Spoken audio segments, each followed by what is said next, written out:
Hey, it's Two Geek Soup. I don't even know what this episode is going to be like because with me today is actor and theater professor and my good friend of many, many years, Chad Rasor. Hello. And oh boy. All right. Well, just let's avoid all of the awkward things that could happen here and just get straight into what we're going to talk about. If we're going to avoid all the awkward things that we're going to talk about, we'll never start talking. Yeah. But on with the least amount of awkwardness possible, we're going to try to talk about Spider-Man Homecoming today. Now, we've been working our way through the films of the MCU. And this one occupies a very interesting spot because in terms of how connected it is to the rest of the overarching storyline, it kind of sets a little bit at a distance from the rest of the MCU, while still being very, very comfortable and sort of grounded in that context. Wouldn't you say, Chad? Yeah, it's almost like a side story with the beginning of the film kind of being a little prologue that says, hey, this is where this fits in. And then you just go off and kind of ignore the rest of the MCU.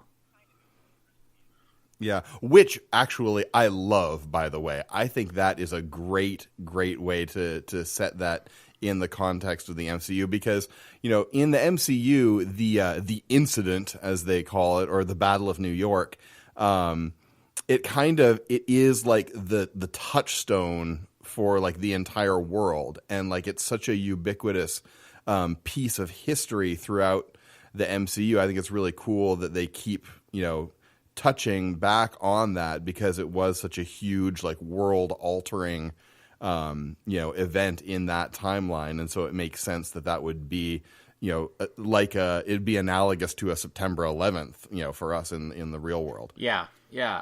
And the first time I watched the film, I was just watching it going, oh, is that what they're doing? Oh, this is really cool. And it's a neat thing if you have been watching the cinematic universe, you know exactly where that is in the timeline. It immediately slots you in. And if you haven't been watching, it's something weird happened and there were space monsters and something, and we're moving on from there. So it works both for the hardcore fan and also someone who's just coming in to watch a Spider-Man movie. Yeah, and that's something that we will have mentioned here. Aaron Welty and I actually did a whole mini-sode, or what we're calling a cup of soup, on the... on the way that you have to approach the Marvel films at this point, because our good friend Aaron Sturgill kind of had a question about, you know, how would you introduce somebody to these movies, and essentially the answer is, you know, it depends on which movie and it depends on what they've seen already. Yeah, I mean, I think this is slightly off topic, but Black Panther is a good starting point at this point. Because Black Panther is completely unrelated. That's to great. anything. I'm looking forward to it because I haven't actually seen Black Panther yet. So yeah, but that's neither here nor there for this Spider-Man discussion. Yeah, absolutely. It has pretty much no bearing at all. Yeah. Good pointless comment, Chad. Nice job. That's okay. So anyway. I do like to sort of set these in the context of the comics a little bit before we get into the actual, you know, meat of the film itself. Mm-hmm. And for me, and I know that everybody really, really loves the Tobey Maguire movies, especially Spider-Man 2. And a lot of people really hate the Andrew Garfield movies, which I don't. I like the Andrew Garfield ones, actually. Yeah, and I think we're gonna have to do a whole episode at some point on the non-MCU Spider-Man movies and everything that happened there. But I really, really love Tom Holland as Peter Parker and as Spider-Man. I think he has done the best job of all of the guys to try and play Spider-Man of actually being both a convincing Peter Parker and a convincing Spider-Man. Yes, I would completely agree with that. The other Spider-Man movies either have a really convincing Spider-Man half and a weak Peter Parker half, or vice versa, in my opinion. Yeah, I guess so. I mean, I don't think that Andrew Garfield's Spider-Man was terribly unconvincing, but I liked Andrew Garfield as Peter Parker far more than I liked Tobey Maguire as Peter Parker. Or were you going to say it was the other way around? I really like Andrew Garfield's Spider-Man. His Peter Parker is fine, but to me, this is going to sound slightly weird. Andrew Garfield is just too darn suave to be Peter Parker, and I liked... Well, and he's just really attractive as well. So I liked... I mean, not that I'm attracted to him personally, but he's just a very attractive man. And Tobey Maguire, I liked the awkwardness that he brought to Peter Parker, especially in the first film when, he's actually in high school, like Spider-Man should be. Yeah, at least he should be for a while, and then he can be in college for like 20 years too, and that's fine. Well, he's just perpetually getting a new degree. Okay. Yeah.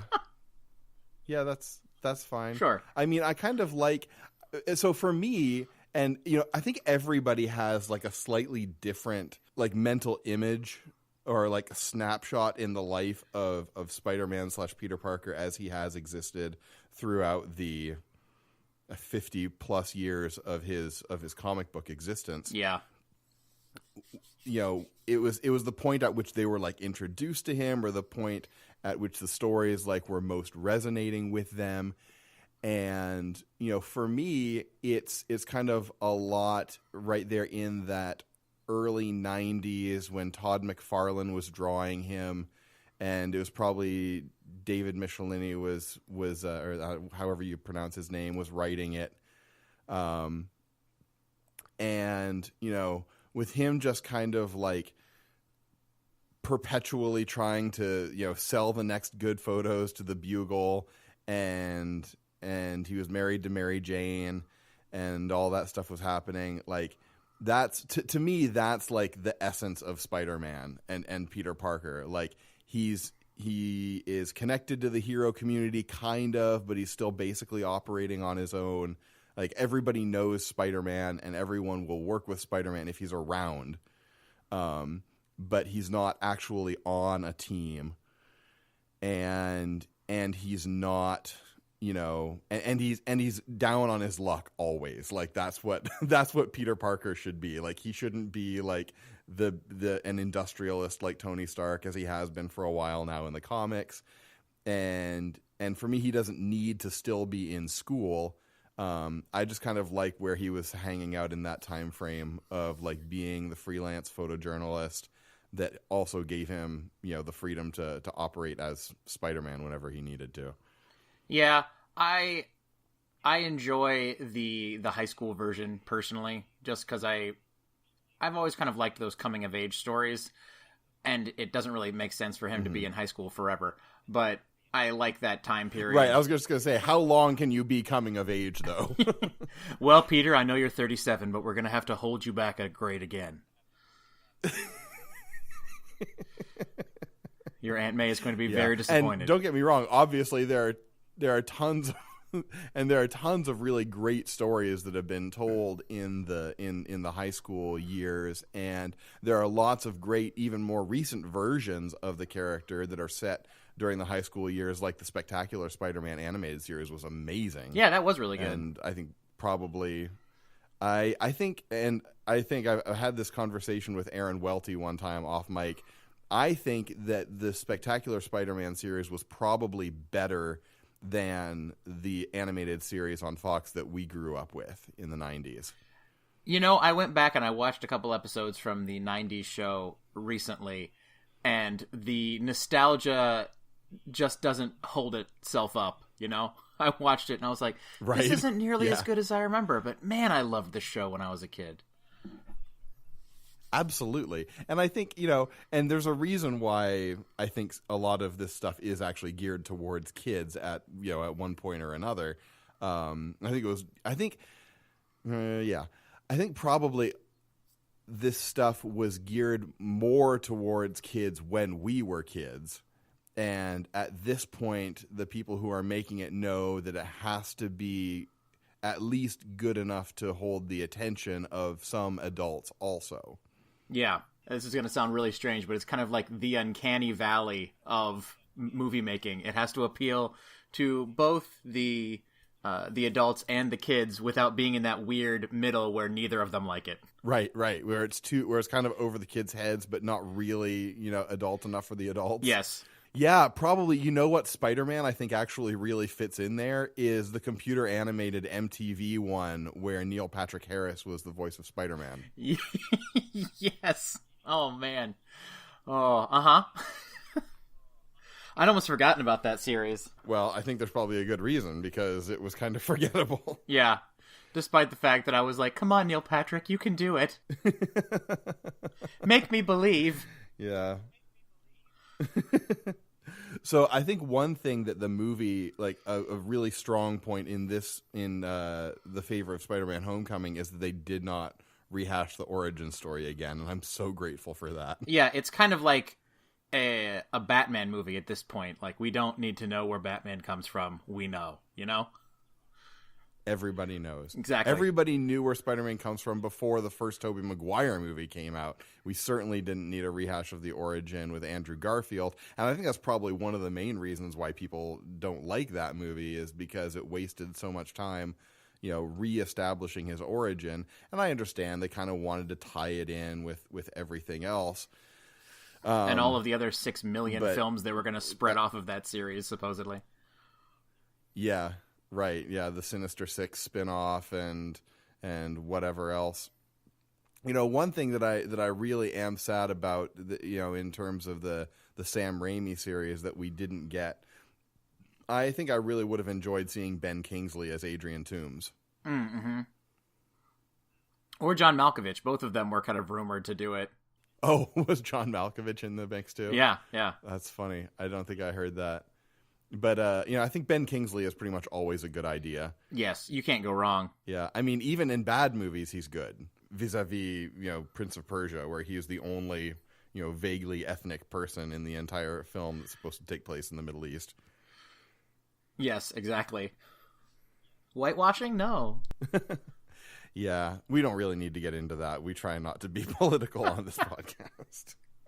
But even without Ben Kingsley, we still got a good Vulture, and Michael Keaton is fantastic. And it looks like, and I'm not enough of like an actual film person to really be able to extol Michael Keaton as well as he probably deserves to be extolled. But it seems like probably most of the time he's also a good idea. Yeah, I think he's kind of underrated, and he hasn't really gotten a lot of great film roles until he did Birdman a couple years ago, and that kind of put him back on the map of people going, oh yeah, he's an actor, he does things.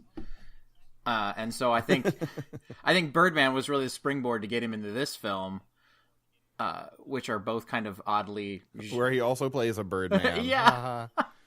But Birdman is not a superhero movie in any way. It's if you're an actor or a theater person, it's very kind of right up your street because it's about kind of an existential crisis of an actor in his later years going, what am I doing with my life?